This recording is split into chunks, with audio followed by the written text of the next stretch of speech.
This is John Wayne Mercure, the Sonneteer from beautiful Chandler, Arizona.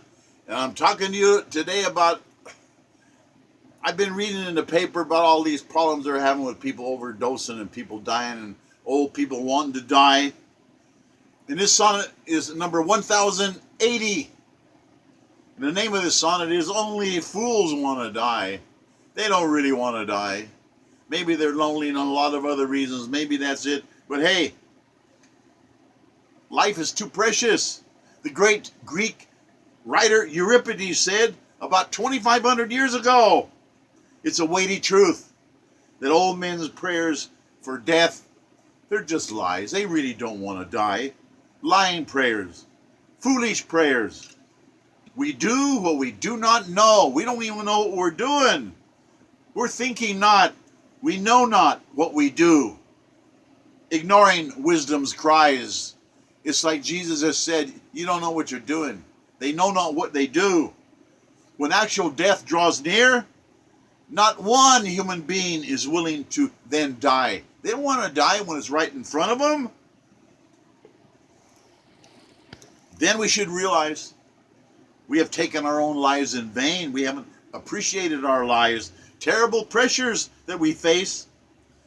That's nothing compared to our fear of death. The awful fear of death. The unknown darkness. The pain. We're afraid of the pain. We should study well the wisdom of the ancient sages of the ages. Sages of yore. See how their knowledge has withstood the test of all time. Marcus Aurelius, the Roman poet. Horace, I really like Horace. The poet Virgil, I really like Virgil. Epictetus, ancient lore, ancient wisdom. Aristotle, Plato, Aristophanes, William Shakespeare's sublime brilliance. The majesty of the Bible, written before schools. There weren't any schools and the Bible was being written. There weren't even any libraries. The beauty of the language in the Bible, the genius of its style. It's written so eloquently. Yes, it is definitely true. There's nothing new under the sun. We're tested by life. The wisdom comes from Eden's garden. It's arduously won. We have to work for that wisdom. Freedom of choice. This moment right now, this moment in time, contains all moments in time. Right now, when I'm doing this video, it's right now and it's here forever and it's slipping away into the past. Why? That's life. The moment is everything. All moments, that's eternity. Ancient lives are our lives too. It was their moment, now it's ours. This time contains all time.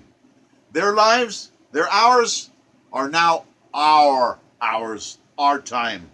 Such is the marvelous beauty of books. They're gone. They're gone. But the books are there. Authors, living people talking to us. They're coming to us from the past. Touching our lives, speaking out wisely to us. Not knowing our family genealogy, you really ought to look up your ancestors. We're ignorant of our own ancestors. Not knowing, we're just a leaf on a vast tree of family history. Our ancestors are truly watching us. They're judging us. They're trusting us. Powers, the family powers, the talents passed down to us. They're hoping we will honor their surname.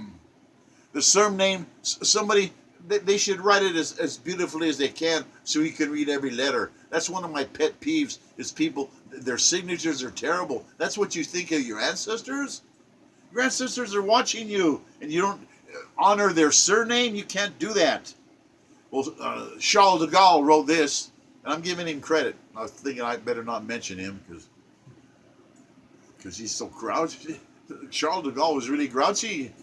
Well, he wrote this, old man, exhausted by ordeal, detached from all human deeds, feeling the approach of the eternal cold. His soul bleeds. He's always watching in the dark shadows for the faint gleam of hope. That he's still hoping that he won't die, praising the gift of each new day, clinging to a slender hope. The rope itself is so slender. Only the mentally ill truly want to die and welcome final death. foolishly taking their lives in vain, sick to the last breath. You got to hang on. It'll get better. I freely admit, I've been there myself before. It's a bad place to be, but you got to hang on anyway. Keep busy, busy, busy with positive things, and things will get better because life is that beautiful. There's good things in front of you if you'll just believe in yourself. Thank you for listening. God bless us, everyone. Au revoir.